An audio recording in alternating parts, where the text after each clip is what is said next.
Hey, what's up? It's Bon, and today I want to talk about the 2024 Summer Game Awards. We just got the announced date. I have some thoughts about what I hope we see there, and what I just hope we see from the show and from Jeff that I don't actually anticipate. But we'll get to it.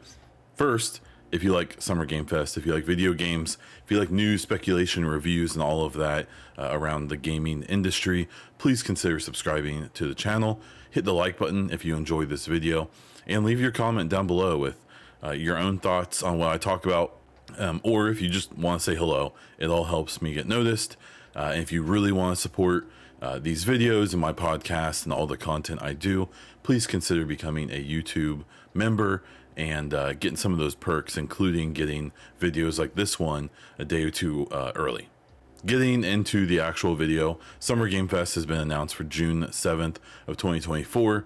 I won't go into the times because I know people from all over the world listen. In the United States, it's in the afternoon, so you can go from that.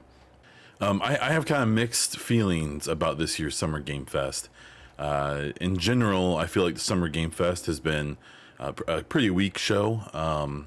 There's been a few highlight moments for sure, but I think that it ends up being like this 3-hour show with like 20 minutes of things worth watching most of the time. But we'll get into that. What I'm hoping for from this show is, for the show's sake, hopefully Xbox, PlayStation, maybe Nintendo, all bring something.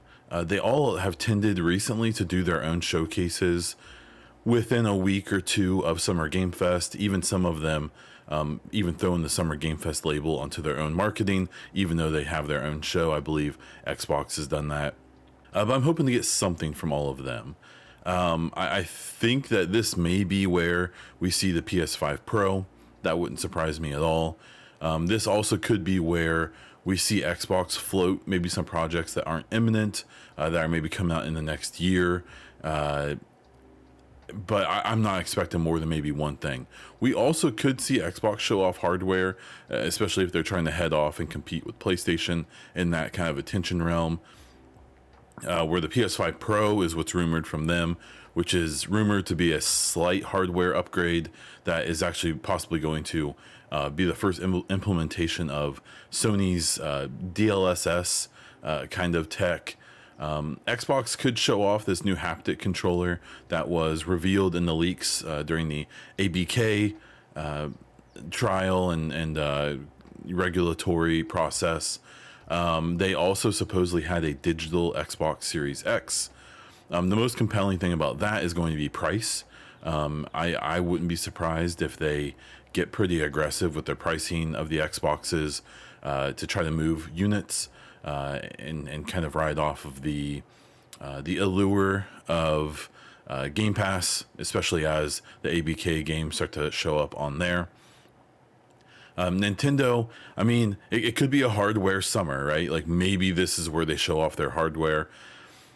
I kind of doubt it. I think they're going to keep that moment to themselves, and especially if the rumors about the next Switch not coming until like March of next year, they may wait until this like winter to announce that anyways, because they don't want to hurt their Switch sales, which are probably still really, really good. When it comes to the publishers and platforms, otherwise, EA could show up here. I know, obviously, selfishly for me, I would love to see something Mass Effect related. I'm not expecting that at this point. I think that's probably not going to happen till N7 Day, short of any leaks or anything that maybe come out about it.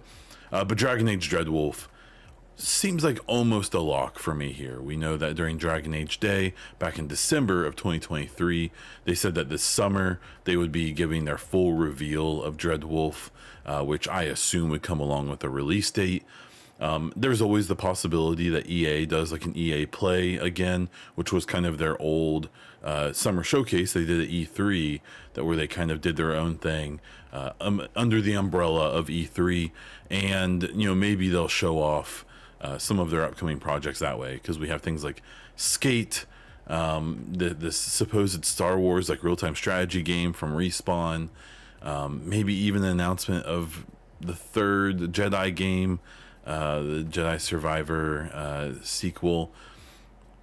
But we'll see. I suspect EA is probably the one that I think would be most likely to go with Summer Game Fest to do their big announcement. So, and that being probably the headlining thing, being a big blowout reveal of Dreadwolf and a announcement date for the release, which I'm expecting to be in late summer or early fall. But we'll have to wait and see.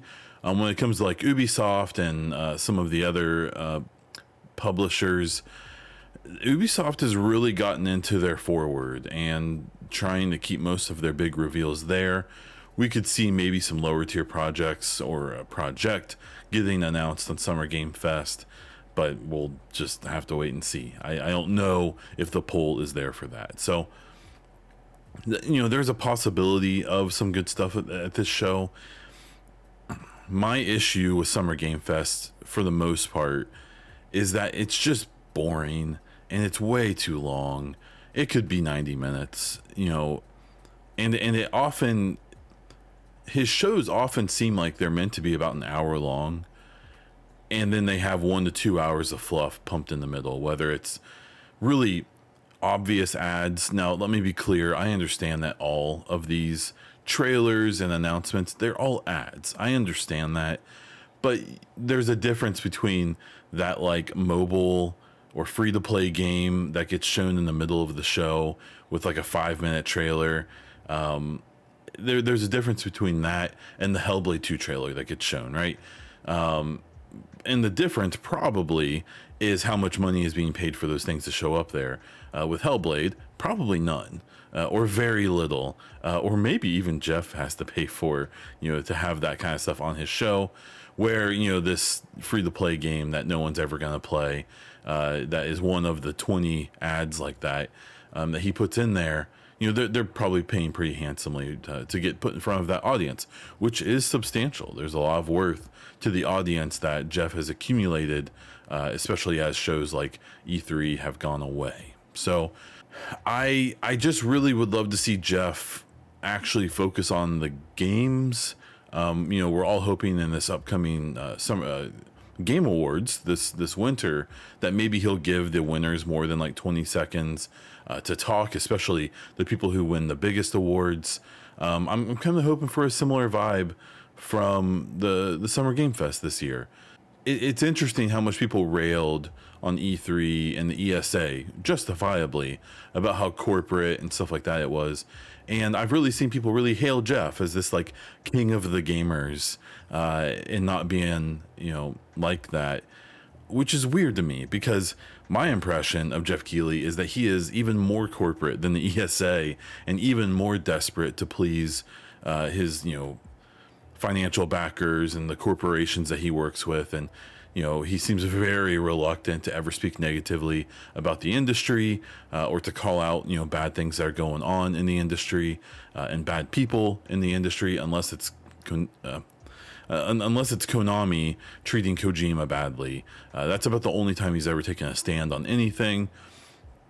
And while I don't expect him to make the focus of any of his content, bagging on the industry, it would be nice if he didn't just seem like he was an easy nod for any suit that he ever gets involved with.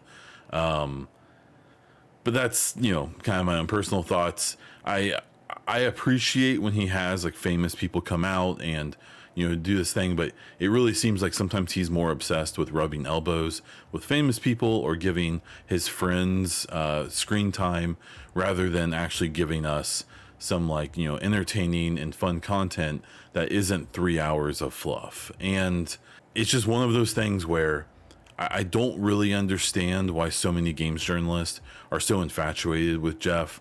I'm assuming it's because he's approachable for many of them and his connections make him interesting to deal with. And so you see that very few games journalists are ever willing to be kind of negative or critical of the way he does things. It's just always weird when when things are obviously not being done very well and you see just people just falling over themselves to compliment and to kind of act like, he's like perfect and he does all these amazing things. So that's where it's nice to be a tiny nobody like myself, and, being more willing, I guess, to talk about, how mediocre things like this can be. But I will remain eternally optimistic about these things. I do hope that Jeff continues to improve everything about his shows, and maybe, you know, puts his own ego aside when he's making decisions for this year's show. We'll see. I'll believe it when I see it. But I do have some hope for seeing some cool stuff at this show, even if it's not from the Summer Game Fest, but from the events around it. I'm really interested in how the IGN show is going to compete, and how they're going to try to directly compete with him or to do their own thing. I'm excited to see that. And I very much hope to get a Dragon Age Dreadwolf release date, so we can find out when they'll start actually working on Mass Effect. But I'll leave it with that one. So again, if you like the video, if you want more stuff like this, hit the subscribe button, be notified whenever I post anything. Hit the like button if you like this video. Comment down below with your own feelings or thoughts about this subject. If you really want to support my content, including these videos, my podcasts, my streams, all that, consider becoming a YouTube member, where you will get videos posted early, and you get a fun little icon showing that you are supporting my content when you make comments. You can find me all over the internet as Bondiesel, including over on Twitch, where I do try to stream at least a few times a week. And you can catch my podcast, the Bonfire Podcast, and the Mass Effect Hypecast on all podcast platforms and right here on YouTube. That's all I have for this one.